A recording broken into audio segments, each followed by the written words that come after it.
During the quarantine, guys, I burned through this. Oh, yeah. Books. So I had a big brick of J.R.Williams work, just filling up my quarantine days. Yeah, that's from that hardware company. Published that and a bunch of little books too. Yeah, and the reproduction is terrible. It is what it is. Yeah. I don't know what they did to make everything look so spindly and weak. So how did you fellas decide to start with J.R.Williams on Hoo-Hah for the first issue? He's the one who brought this up to me. Yeah, Ron and I met, probably close to 10 years ago on Facebook, and I had been out our way fan, and Ron had put up a bunch of galleries of his work. When I got sick, I was making a list of a bunch of books I wanted to put out. I wanted to put out a giant Out Our Way book, but Ron said, let's go this route, and I think it's a smart idea. Let's talk about J.R.Williams, because that's kind of what I want to talk about. Sure. Can you educate me on who he is? He was born in Canada, but his parents moved him to the U.S. very young, and he was raised in Detroit, where I guess a lot of the childhood cartoons came from his experiences back then. But he left home at an early age, went to work in a factory, then he went out west and he joined the cavalry, and he did a number of cartoons about his experiences in the cavalry. And then he went and worked on a ranch in the early, maybe the teens, the early 20th century teens. And then he went back to the Midwest. He got married. He went to work at a machine shop. He spent more time working on cartoons in the machine shop than he did on his machinery.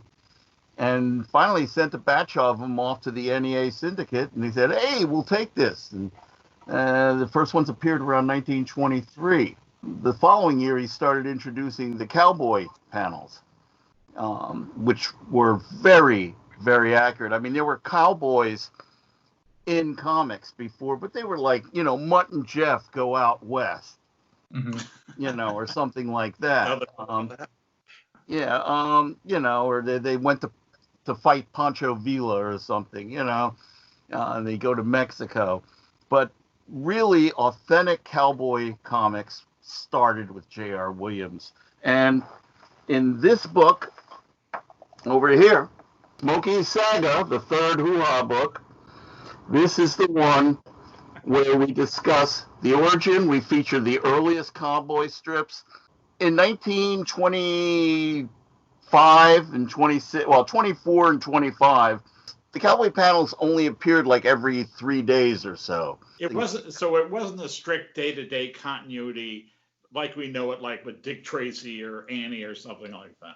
Right. When you put them together like we did in this book, yeah, it's a continuity. Yeah. It's a whole story with a beginning, middle, and end, and a very dissatisfying epilogue where he tried to claim the whole thing didn't really happen. They're both authentic and funny, which is great.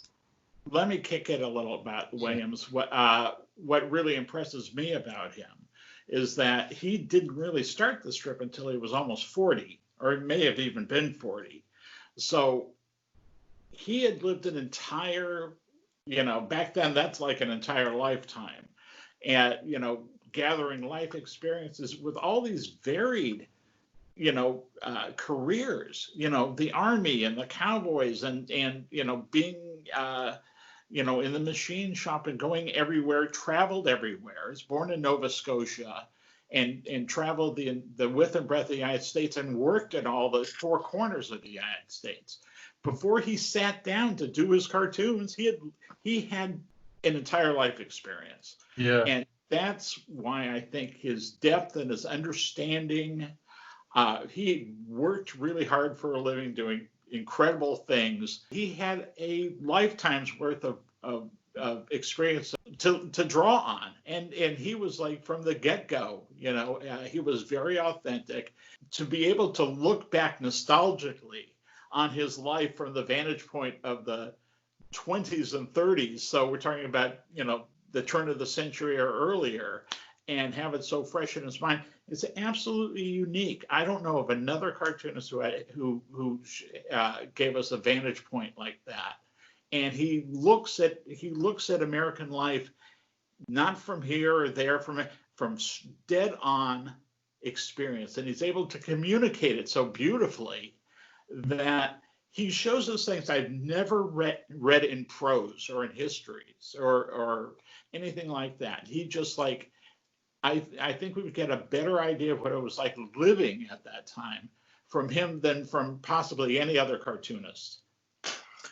Yeah, and that's what me and Paul Toomey were talking about. It's like that, when you look at those old comics, you just get the minutia of life, the things that they just wouldn't even bother with in old movies, or if they're in a film trying to explain what it was like or whatever. Just one of the examples we were talking about was from one of J.R.Williams comics where the little kids are watching. They were going to go and skate on the ice of the frozen pond, but people were cutting up the pond to bring the ice back to their little ice house.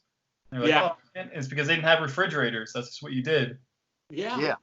And then it's screwed up their fun. And the interpersonal dynamics of the families are like, it's hilarious to see these families in the 20s and 30s having the same kind of issues that we had growing up, and some things never change, and that's so amusing.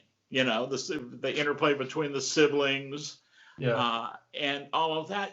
They're all trying to get out of work, or they're trying to bullshit their parents, or they're trying to get money out of them, or this and that, and it's just marvelous. If anybody gets anything out of these books, I think it's the feeling of the continuity of life, how things change, but not really. Eventually, and it wasn't that long, he moved to California, and he was able to buy himself a gigantic ranch of his own to live in. Yeah, that lasted for a little while, but he found that he spent all his time socializing and he wasn't drawing. So it was a 40,000-acre ranch. Yeah. Wow. Huge. And it's more, he couldn't really handle it, and he didn't need to. Oh, look at that. So J.R.Williams' home life, 1926. Wow. That's funny. Look at that bum of a cartoonist. Okay, I'm back. Speaking of a bum of a cartoonist. Well, Williams may have been the most clipped cartoonist ever. People saved his strips for one reason or another. We've got scrapbooks galore. I got boxes full of scrapbooks. This one is so old that every time I open it, it starts flaking around. But you can see some of what we have to deal with when we're trying to restore these. Oh, yeah. Yeah. And, let me show just a few of the ones, my favorite scrapbooks. Can you see this? Am I holding it up correctly? Yeah, I can see it. Yeah, I see it. Right. This is about 16 inches long. It's old wrapping paper held together at the corners by nuts and bolts.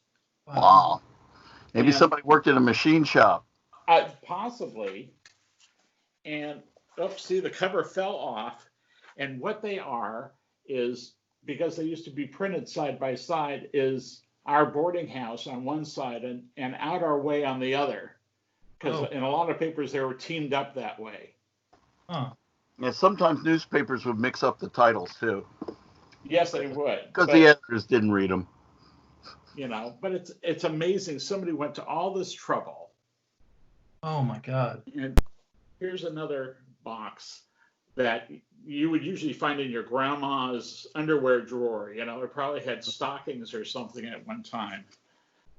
Yeah, in fact, I got a box of Williams strips that arrived in a old box that says Warner Bra on it from the 50s or something. And it was just full strips. So there you go, grandma's underwear drawer. Yeah. That was one of my favorite strips, Grandma's Underwear Drawer. Especially the Sundays. Look at And that. Yeah. I mean, this one is like totally rotten. So, but I love it. I found some strips in this one panels I had never been able to find in other places. Oh my God. Like the wonderful one where the son is sent out to dig a hole in the backyard and chloroform the puppies and bury them alive. And he didn't want to do it. And he was like, crying for these puppies' lives who are just these little tiny things on the ground. And she goes, "Oh, you make me sick. All right, put them back in the barn." You can try and kill them tomorrow. I just that wonderful relationship that parents had, with their children back then. They were real close with death back then. Yes. They're comfortable with it. Yeah. Very popular. Getting back to scrapbooks, these are probably the prize of my collection. I gotta hold these up. 2 beautifully bound scrapbooks. Oh yeah. Okay. And on the side of each one, hopefully you can read this. Yeah. Is Born 30 years too soon. in there, born 30 years too soon. And it is just chock full. Oh my God. Really well, generally glued in strips. We used a lot of these. Yeah. In the 30 Did years. they trim them down to the borders? Did they trim the borders off? They tried to trim as close to the line as they could, and sometimes they didn't. And some of these I would scan them, and I would have to redraw the lines or take a border off another strip and put it on. Do you have like hundreds of these scrapbooks, Ron? Not hundreds, but I have maybe 8-10 scrapbooks full of Williams stuff and boxes and boxes of cutout strips. Yes, you and me both. They usually come to me, wrapped up in baggies like that when I buy them. They're cheap. Well, that's because, they're probably glad to get rid of them. Because they take up so much space. I mean, if you collect newspaper and newspaper strips, the amount of space they take up is enormous. The responsibility of having them is onerous. I'm just going to pack them all up and send them to the Billy Ireland Museum one of these days. When they got the Bill Blackbeard collection, I think it was either 6 semi-trucks full of stuff. And I believe it because his house in San Francisco was it 3 stories? And it was packed. And the basement too. I mean, there were just little paths through the house. It's utterly insane. The nicest guy and a real cultural hero, but he was married too. What does his wife say about this stuff? But so did J.R.Williams do he always did one panel cartoons? He never did like a actual narrative? Really? He never did like, what we would call a comic story. That's the only thing he ever did. Wow. I mean, it was out our way. There was nothing before and nothing after. It's just he was a one panel guy, Yeah. And what's funny, and he never really did the Sunday strips, which the Sunday strips are amusing, but they were, done by assistants. Yeah, and they were basically the Willets. Willets, a nice family. Yeah, people say, hey, let's see the Willets, Yeah. It was a fun strip, but it wasn't Williams. But what was funny is that after Williams died in 1957, the strip continued till 1977. And it was a mix of reprints and panels by his assistant, Ned Cochran, and they tried to update it. So they would have the kids fighting over who gets to watch something on TV, and they brought in a character called Grandpa, And Grandpa, I think, was a Williams surrogate, because he would go raving on about the old days, and the kids would be rolling their eyes at him. And the kids were drawn like the same kids in the 20s. So it really chronologically, it gets really weird. And on the Sunday strip, they had a succession of artists, and they would try different styles. And all of a sudden, it'd be drawn in kind of a Mort Walker studio style. Oh. Or in this style or that style. And one year, the Willits were moving, and they said, "We're moving out of the neighborhood. Goodbye, folks. It's been great knowing you. There's another family moving in." And it was another family named the Willits, who were drawn like the Jetsons or something like that. And it was just this really thick brush style with these modern kids, long hair, this and that. And after a year, they moved out, and the old Willits moved back in, because I guess it was a big disaster. But it's just like they're trying to upgrade, what they should have done was they should have let old Doc Yak move into their house. There Yeah, you go. I was gonna say that's like when old Doc Yak moved out, right? But to drag the strip into the mid 70s, and Major Hoople went on till 1984, and a guy with a spats and a top hat and a cane, and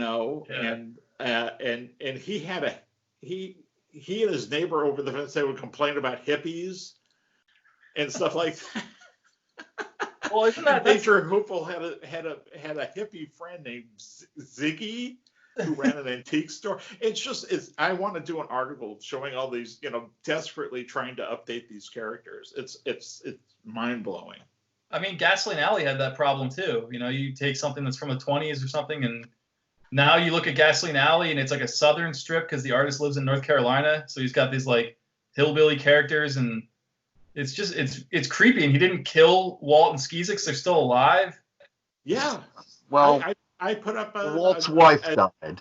A Gasoline Alley at the moment, kind of like in a nebulous, is he alive or is he dead state, Oh no, I put up a Sunday from like 2 weekends ago where he's sitting there with his caretaker, and he's looks like a baked potato in a blanket now, sitting in his talking about the old days, and I've seen somewhere it's like an old comic strip character's home, which maybe they're dream sequences or something. Yes, but this is him just sitting there, gassing on to his African American caretaker, who's probably the newest character in the strip, and he's pushing. He must be 125 now. Right. Well, you figure, okay, maybe he was 20 years old in 1919. Right. So that would make him like 121. I mean, I like Dick Moore's okay, but like, man, then he like has the Rover character come in there for a bit. It just gets really strange. What's interesting, as far as I can tell, I don't know if they're still running these characters, but while everyone aged, Joel and Rufus riding around their horse-drawn wagon with their kitty cat never aged a day. Terrible. Or his little kitty cat that he always carried around. Now, do you remember Rufus in the 40s and 50s was the character? Joel came in later under Dick Moore's, but Rufus was kind of like the disreputable handy guy around the street, and he looked like one of these guys who you'd see back then who had like their heads were half caved in, and they would just be kind of very marginal characters that you would get to clean your incinerator and stuff. Really? And he had like a bad attitude, and he was kind of like disreputable. He looked like Sad Sack. He had he had the same facial featers as Sad Sack. I can see that. Except he was like 6 feet tall.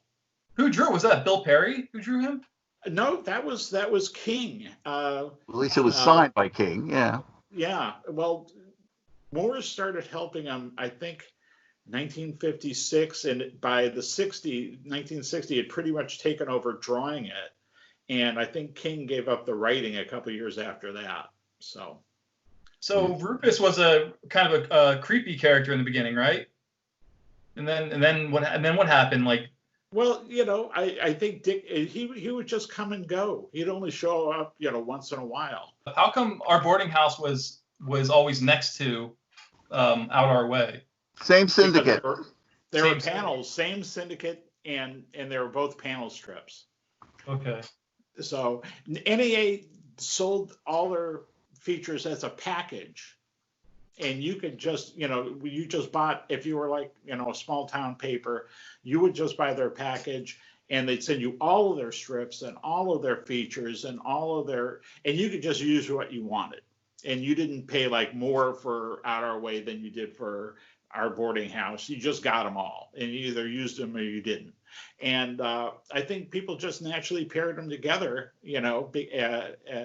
because it was a space thing. You'd have your daily strips on one side and your panels on the other. So the idea of the 19th century cartoonist is hilarious, because it's just you're looking ahead to the future, and things are going so well for you at the time as a cartoonist. You must have thought, this is it, like the world is my oyster, and all that, and then it's just like just the idea that you could John T. It was a profession that you could be proud of, and people respected it. It had a lot of weight to it. It's something you really aspire to be. Right, and reading that Percy Crosby book from Robinson, like, this guy was a respected novelist, a painter, like an artist, like a cartoonist, like everything. Like the world really was his oyster, and the fact that he was all seriously, fell apart. Yeah, it all fell apart. You talking about Jerry Robinson's book on Crosby? Yeah. I had a talk with Jerry about him once. It was very interesting. He really felt like the guy got a stiff deal. Jerry Robinson wrote this book about Percy Crosby, and basically he had things taken away from him, especially by this crook who came out with the Skippy peanut butter and had a picture of the Skippy comic strip character's fence, which was in every Sunday Skippy, right on the label. He went to court over it, and apparently Crosby's lawyer was also the lawyer for the guy he was suing, which didn't work out too well for him. And he started going a little wacko. I mean, he was writing books. He was writing a little bit ultra right-wing stuff about how Frankie Roosevelt was killing the country and stuff. But eventually his family had him put into the loony bin. And his daughter didn't really know what happened until well after her father died. And, Joan Tibbets Crosby, who died not that long ago. And she did manage to secure the URL skippy.com legally. And, Unilever fought her, but she kept it. As long as she wasn't selling food products. She tried to come out with Skippy popcorn, and they climbed all over her. Yeah, well, you should watch I did a video like this with Jared Gardner, who is the guy who wrote all the introductions to the Skippy books for IDW. And he talked about it, and his perspective is that Skippy actually there was something wrong with him, that he was a little bit crazy. And I talked to him after I read the Robinson book, but the impression I had was that he got his comic strip canceled. His marriage fell apart, and his mother died, and so he tried to commit suicide, and that failed attempt landed him in an asylum, which he was never able to escape from for the rest of his life. But Jared was like, he was losing it a little bit before that. Like, he was writing all these crazy rants and things like that, and when buying you're rich, you're eccentric. When you're poor, it's off to the loony bin. That's right. Yeah. Oh, yeah. Or higher. In this country, you can achieve the highest office in the land if you're berserk enough, Right. Well, I have that. Do you have that Percy Crosby book called The Cartoonist Philosophy? No. I've heard of it. You should find it. Self-published it. It's like his memoir. And it starts off with a really nice story about his honeymoon that he goes on. And it's like this really beautiful story. And then by the end of it, it's just kind of like political ranting and stuff. Like he just became really crazy. So he was trying to have a publisher publish it, and nobody would publish it for him. So he just did it himself. It's interesting. You can find copies on eBay. How different was he from, say, Harold Gray, except for the fact that Gray could draw better? Right. Wait. Wait. I mean, Harold Gray. You ever read the Mr. M sequence in Little Orphan Annie? No, You know, absolutely. No. guys live No forever. quarrel with that. I'm just talking about drawing better. Huh? You're not a fan of Percy Crosby's cartooning? It's okay. I've seen worse. Okay. I've seen better. You know. Okay. But what I'm saying, compared to, say, Harold Gray, who could write a suspenseful story and he could draw like, God was inking it. Mm-hmm. That's my opinion. Yeah, okay. I think there's a difference. Percy Crosby cartoons like an artist who is trying to be a cartoonist, and Harold Gray is a cartoonist. Yeah. Yeah. Oh, that's well put. Well put. I mean, Crosby was a marvelous color artist. His color cartoons are fabulous, and I love his free ink line. So I can see how it looks, how it comes across as unstructured and almost unreadable in some cases. But I really admire his pen line. Yeah. Oh, well, it's actually surprising that it was as popular as it was, because it is kind of difficult to get into compared to Harold Gray and like Little Orphan Annie, which you just want. That's a schematic, That's almost like Dick Tracy, Yeah. But Crosby is more in the Harriman school of, and I imagine a lot of people couldn't make heads or tails out of Harriman either. Yeah. So now I've seen a lot of Crosby stuff that he did like during or just after the war, where he did cartoons about being in the war, about soldiers and stuff. Yeah. And it was like he was making a stab. Okay, let's try this. And some of the gags were funny, and the artwork was adequate, in my opinion. But he struck gold for a while with Skippy, and then the movie went well. I've tried to watch the movie a few times. Never got Jackie Cooper, please. Yeah, it's that genre of film of the cute little kid, with the tough guy, and you can't die, champ, you can't die. In the next Hoo-Hah, one of the features, we're going to have a text story with some illustrations by M. Quad. It was his first story called, I call it How I Got Blown Up. It's also called Up in the Air. And it's based on a true story where he was on a riverboat in 1868 and it blew up. And they thought he was dead. And turns out he wasn't. And he spent like 6 weeks in the hospital. And he went back to his job as a proofreader in Detroit afterward. And he wrote a story about it, Up in the Air or whatever. And it's a very funny story about him getting blown up. Still popular today to be blown up. But it got syndicated. Newspapers back then could pick up anyone else's stories and run them. And they ran that coast to coast, and he became famous. And he changed his name from C.B. Lewis to M. Quad. And M. Quad, for people who know typesetting, there's two different widths of letters in hot metal typesetting. The N quad and the M quad. And N quad is a normal width. M quad is a double width. Okay, so that was his name. Just like Mark Twain came from something on a riverboat, M quad came from printers. Right. Mark Twain was for measuring depth in the river. Correct? Exactly. That was how deep you were. But anyway, M quad, he's as I mentioned, he got syndicated. He started writing humorous stories, lots of different characters. So we're going to feature that How I Got Blown Up story in the next issue or next edition of Hoo-Hah, which we are calling the 175th anniversary edition. Okay. Now we're doing it early in case we don't make it. 175 years ago, internet speeds were slow as molasses. It was hard to share. Mule-driven internet days. Yeah, it was different. Slower than dial-up. There was very little social media at the time.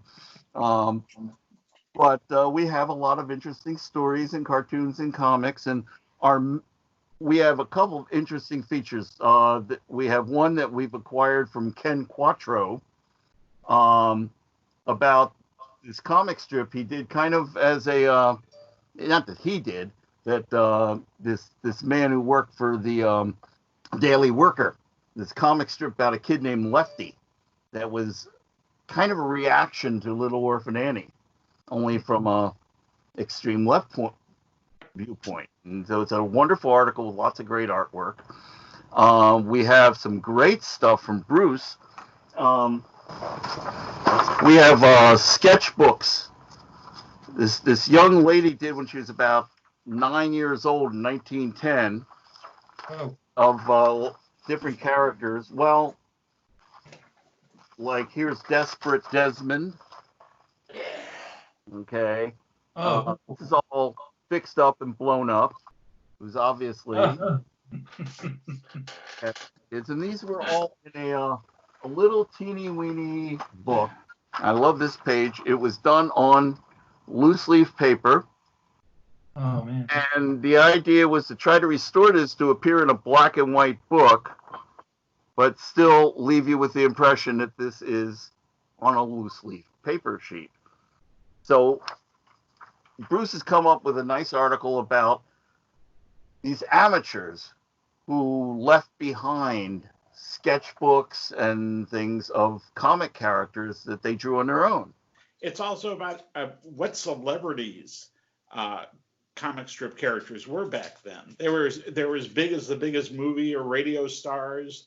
Yeah. You know, they appeared in all media. You know, it's a phenomenon that's unknown today. I mean, it's I guess the last big cartoon characters were like Calvin and Hobbes or something. You know that. Yeah.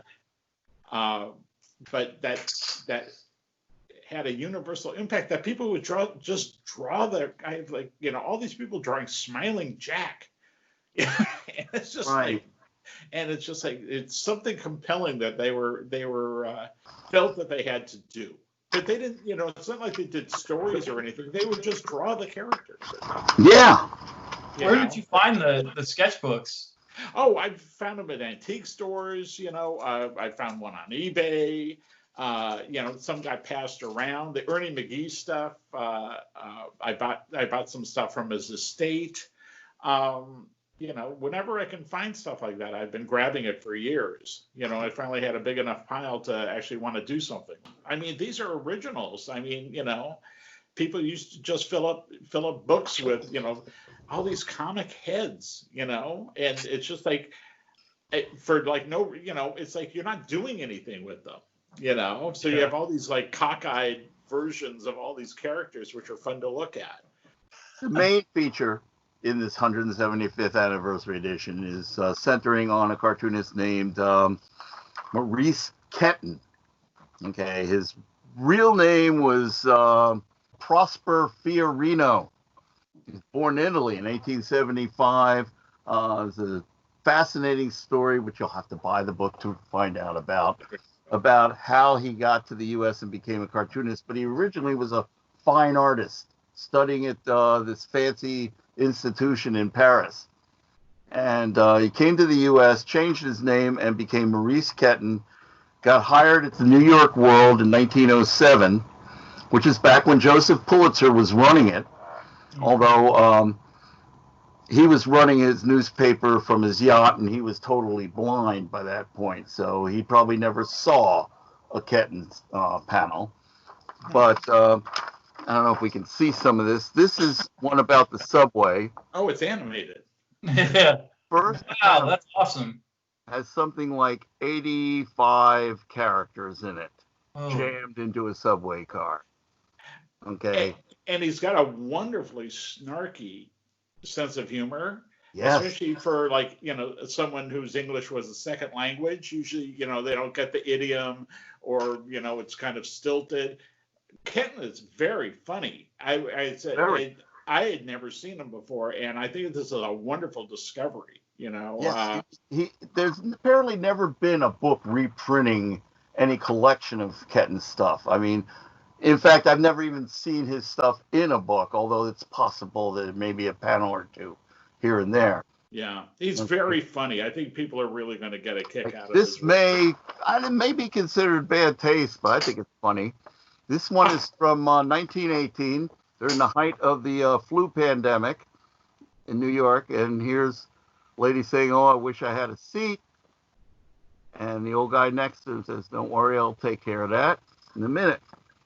And then he sneezes, and everyone's hat flies. And then the last panel, they're all yelling, "Spanish influenza! Spanish influenza!" And he says, "It's a gift. I can do this at any time I want to." This stuff is available digitally from old scanned newspapers. Either in the Library of Congress has a free one, and then there's newspapers.com has a much more in-depth collection, but it costs moolah to get to. Right. And once you get them, I mean, you have to extensively clean them up. It took Ron weeks to clean up that Subway cartoon with dozens of figures in it. Yeah, I literally had to not just hand redraw them, but I had to go and like cut out all the white areas and turn them white again because they were gray, and then take the lines and redraw them carefully, you know, and the lettering.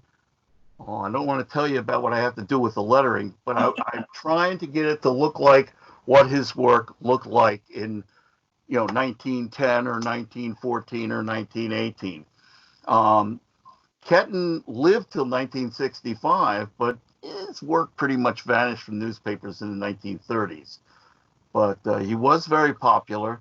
And I just read that he helped found one of the earliest forerunners of the National Cartoonist Society. It was called the Cartoonists of America, which held one meeting on the radio with the mayor of New York and a lot of celebrities and a lot of famous cartoonists. And I guess they all, cracked jokes and got drunk, and just like they do it. That's what happens today. And the following week, they went to the Ben Franklin statue in New York and presented a Ben Franklin cartoon, the one of the snake chopped up, and said they declared him America's first cartoonist. And the Cartoonists of America never did anything after that, as far as I can tell. Just like all the other cartoonist groups. Yeah. Also, I was a member of the Cartoonist Workers of America. Oh, the CWA, yeah. Yeah, and they had different chapters. The West Coast version was in San Francisco, and they would have meetings at Spain Rodriguez's house. Oh, wow. And I wish there were fun. Jay Kinney has tons of photos of these meetings, and he wants to do a book sometime. I hope he does it, because the photos are just like relaxed and hilarious, of all of the underground cartoonists sitting around and bitching and moaning. How come we only get $25 a page, and it just like, the complaining and it was, I'm sure that happens wherever cartoonists get together. And then everybody got drunk, so.